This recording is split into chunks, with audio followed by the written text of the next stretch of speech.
তো নমস্কার বন্ধুরা, দীপাস কিচেনে আপনাদের সবাইকে স্বাগত। আজকে আমি পাউরুটি নিয়ে নিয়েছি কয়েক পিস। এই পাউরুটিটা দিয়ে আমি কালোজাম বানাবো।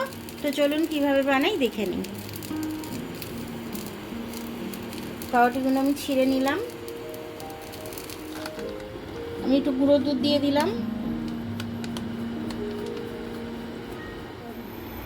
আমি একটু এলাচ থেতো করে নিয়েছি। এলাচ পাউডারটা আমার কাছে নেই, তো আমি এলাচের গুঁড়োটা দিয়ে দেবো, খোলাটা ফেলে দেবো।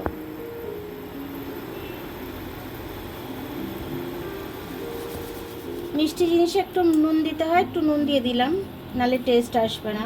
একটু ঘি দিয়ে দিলাম।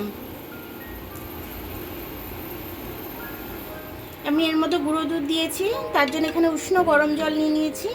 উষ্ণ গরম জল দিয়ে এটা মেখে নিচ্ছি।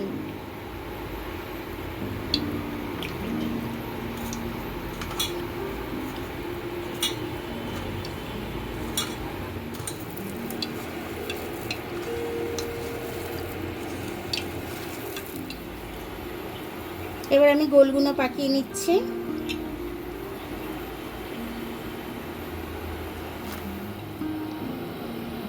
গোল করা হয়ে গেল আমার। এবার আমি প্রত্যেকটা তেলে ছেড়ে দেবো। 1 কাপ চিনি দিয়ে দিলাম, তার জন্য আমি 2 কাপ জল দিয়ে দিয়েছি। এলাচের খোলাগুনের মধ্যে দিয়ে দিলাম। চিনির শিরাটা আমি ফুটতে দেব।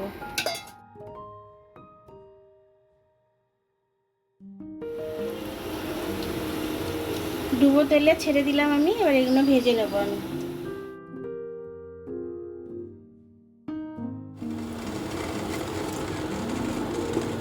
আমি কালো জামগুলো দিয়ে দিলাম এটার মধ্যে।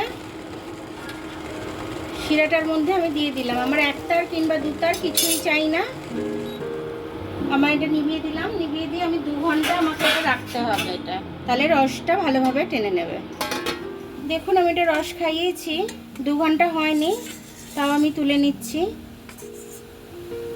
দেখুন আমার কালো জামটা হয়ে গেছে।